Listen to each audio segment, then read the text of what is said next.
everyone! I haven't been filming much lately because I've been working to save up for the AT and training for it, and I keep forgetting to film. But as my start date rapidly approaches, I figured it was high time to make a gear video for y'all. This is going to be a rapid fire gear video because there's a ton of these out here and I want to be respectful of your time and keep this to the minimum so that I don't have to edit as much.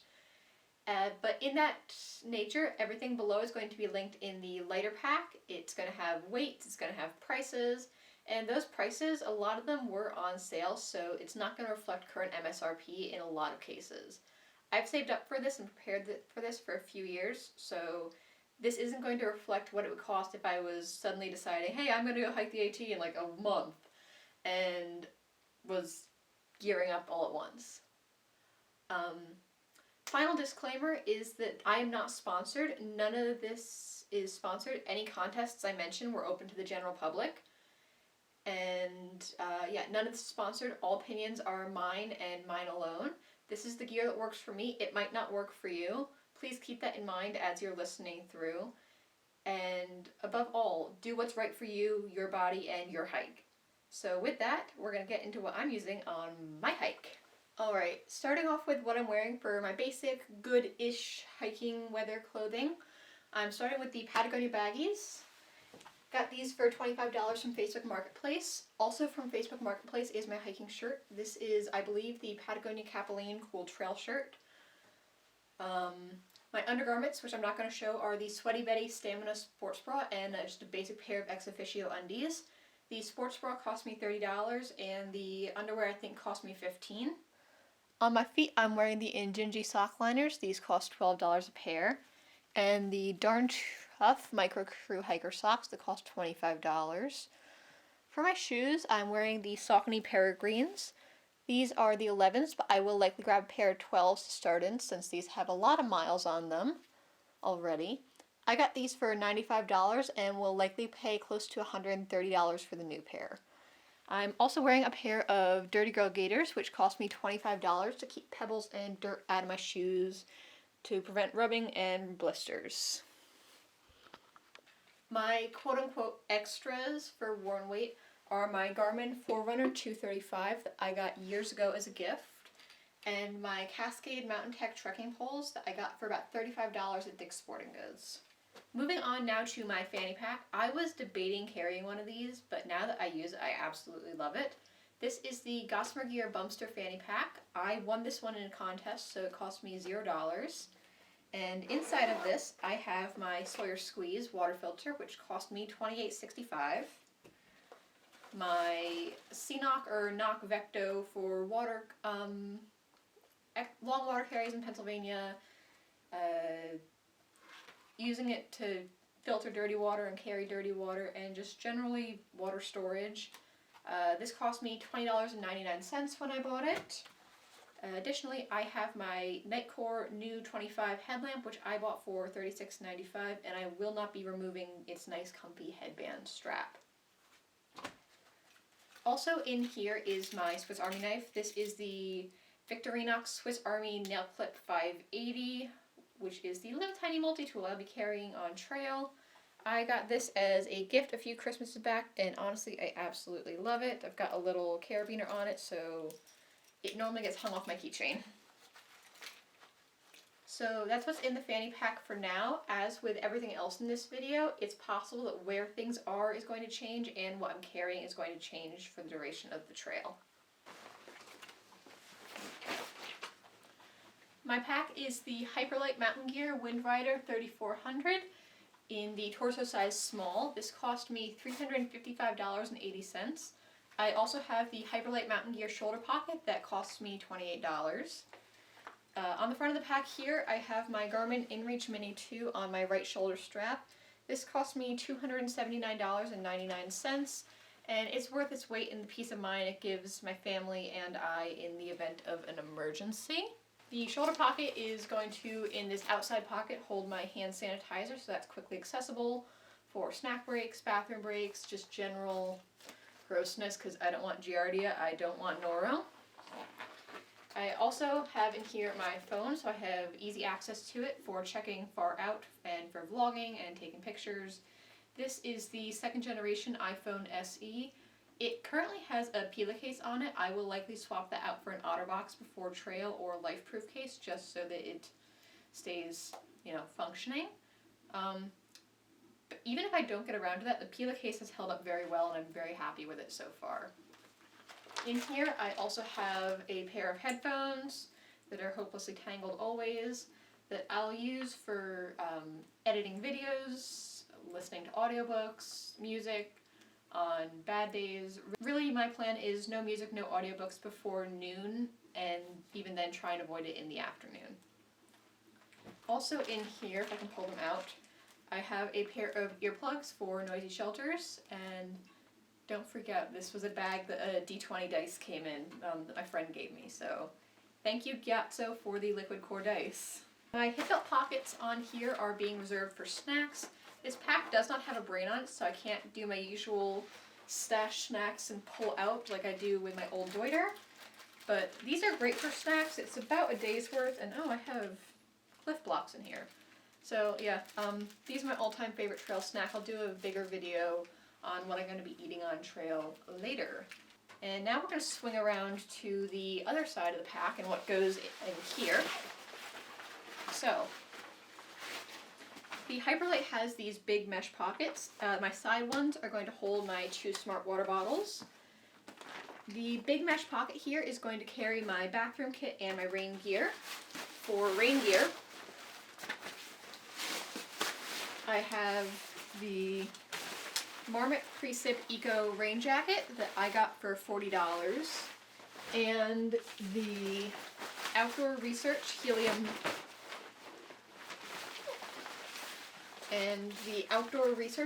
rain pants that have been through the ringer recently, thanks to some glissading.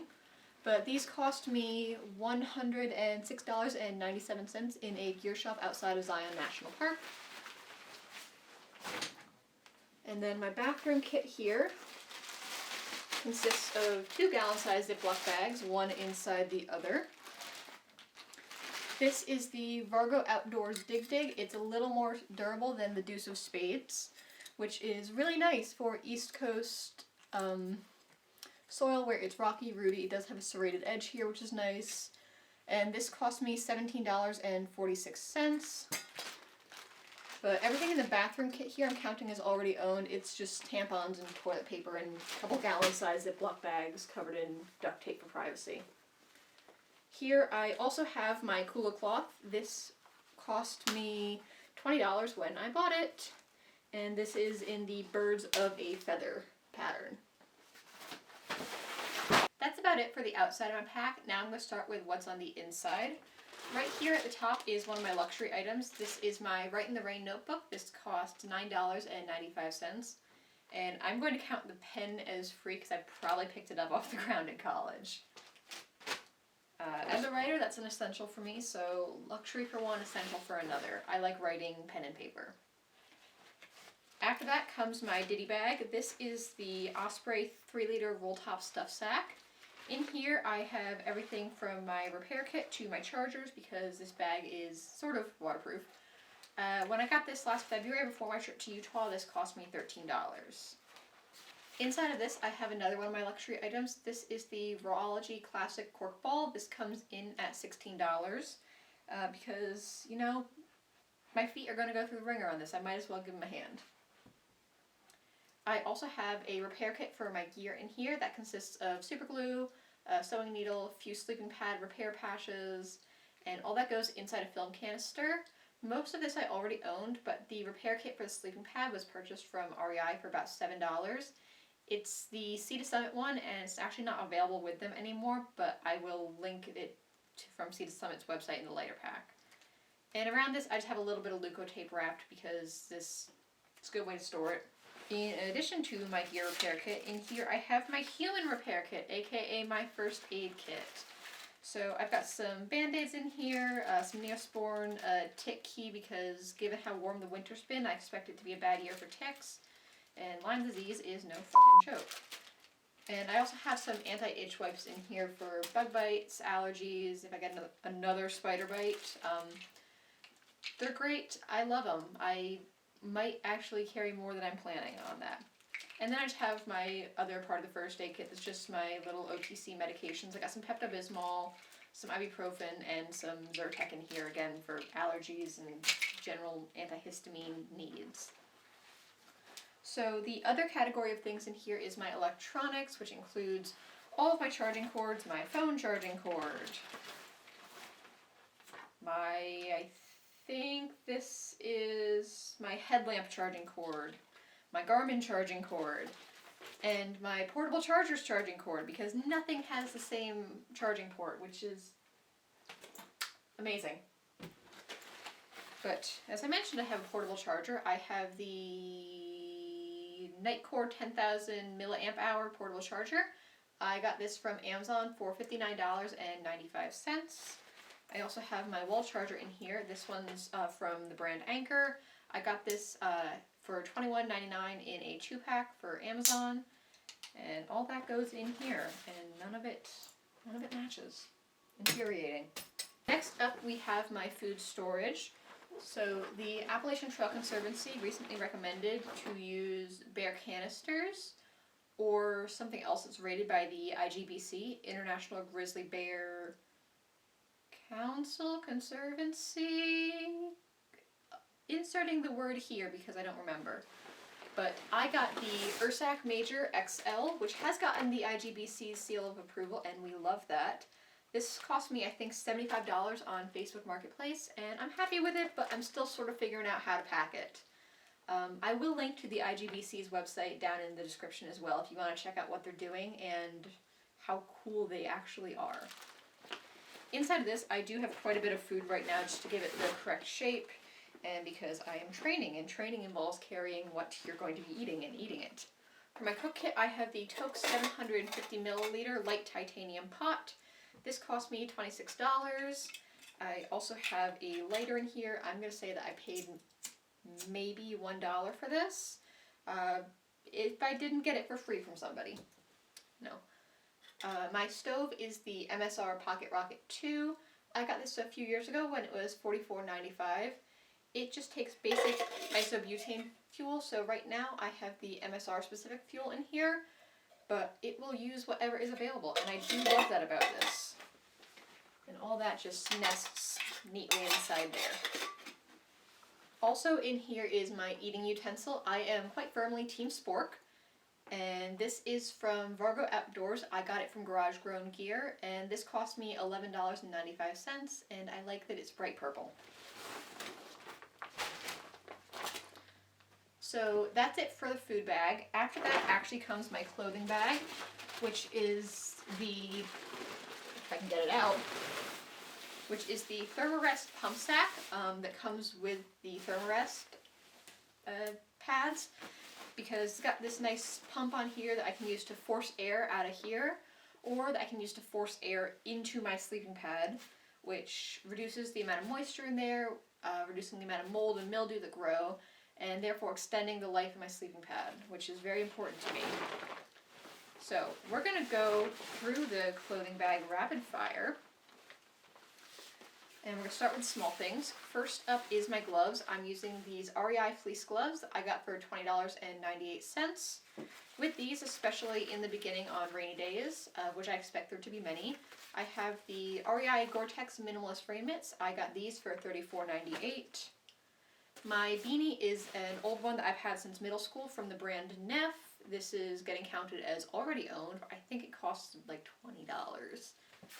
Similarly, my buff here is something that I've owned for a few years and have actively repaired holes in because I am not paying for a new one.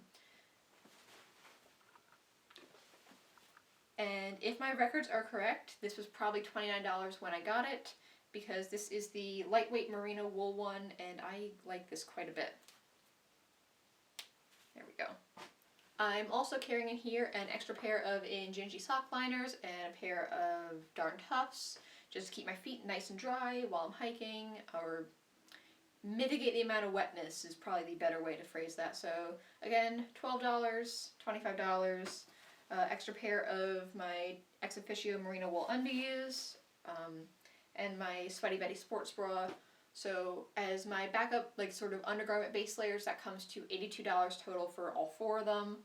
I'm also carrying a pair of socks that are exclusively sleep socks, just to keep my feet nice and dry at the end of the day, prevent trench foot, promote good foot health. And these are the, they're called backpacker socks. They're made out of alpaca wool. I got these from a farmer's market, and I'll definitely link the vendor in the lighter pack because I love this guy. He's great. These cost me $24. Moving on to my layers, I have the REI 185 weight merino wool base layers for my top and my bottoms. These cost me $37.97 each for a total of $75.94. My insulating layers are the Bergeon Outdoor Highlander hoodie, which cost me $84.95. And then I also have my Patagonia Nano Puff hoodie, which I got from the worn-wear section for $119 because like I said, I shop sales and I'm thrifty. So, that's my clothing. After this, we're going to get into sleep stuff, so that's probably what everyone's the most interested in. That's why I put it at the end here. My tent is the Big Agnes Copperspur 1 HVUL with the footprint, which does enable me to do a fast fly pitch in the rain, which means the inside of my tent doesn't get wet. The tent and the footprint together costs $373.89. Tent was on sale for $303.89 when I got it, and the footprint was $70. And I've got the tent poles and stakes right here as well. For my sleeping pad, I have the Thermarest Neo Air X-Lite Women's, which cost $143.96 when I got it. This has since been discontinued, but I believe you can still get it on REI's website for now. So if you're looking for one that's a little warmer and a little shorter, this one's great. It's got a higher R value than the regular one, and I do love it quite a bit. It does sound like a potato chip bag when you first get it. Break it in before you hit trail. Rolled inside of this, I have my little pillow. I'm carrying the Sea to Summit Eros regular pillow, which costs $39.95. I don't even count that as a luxury item because my back will hurt without it. In the beginning, at least, I'm going to be carrying a sleeping bag liner from Sea to Summit that's supposed to add 25 degrees. And this cost $40.19 when I purchased it on sale. The most recent piece of gear that I've switched out and tested is my Hammock Gear Premium Custom Burrow. This is the 10-degree one in the short length, and it is still so long on me that I have to be careful not to pull it up over my face at night, lest I end up with condensation inside of it. I got this in their post-holiday sale for 20% off, and this cost me $275.95. This included the pad straps to attach it to my sleeping pad, so I'm not rolling off of it in the middle of the night. Finally, in here I have the Gossamer Gear pack liner to keep things dried. I really need to stay dry, like my down quilt, like my clothing. These come in a pack of 2 for $5 on Gossamer Gear's website. I got mine for $2.50 from my friend Gyatso, who hiked last year, so you've now heard his name 3 times. If you know him, you know why he's awesome. We love him. So that is my basic gear setup for the start of my thru hike. Pieces of this are going to be switched out, sent home, traded. Things are going to be added to it as I go through the thru hike. For instance, I don't think I'm going to need so many layers come June in, let's estimate, New York, New Jersey. I'm from here. I know it gets hot and humid. At that point, I'm probably going to be swapping out some of my warm layers for something like a bug net because I get eaten alive, and bug spray. But like I said, that's what I'm starting with. That's what you'll see me at Springer with maybe a few small changes between now and then for panic. My total base weight at the start is going to be 17 pounds. That does not include food, that does not include water. I honestly don't know if I've got my fuel canister included in that, so maybe yes, maybe no. If you're interested in seeing more of what I'm doing to prepare for the AT, my training, what I'm going to be eating, and then interested in seeing what I'm up to when I'm on the AT, you can go ahead and drop a like and a follow down below. Please hit the bell if you're interested in seeing when I post new videos. You can also follow me on Instagram at kim.outdoors, and I'll be posting there with less regularity than I will on YouTube probably, and my videos and posts are going to be delayed while I'm on trail, just safety reasons. But with that, if you are interested in seeing more, I look forward to seeing you all on trail.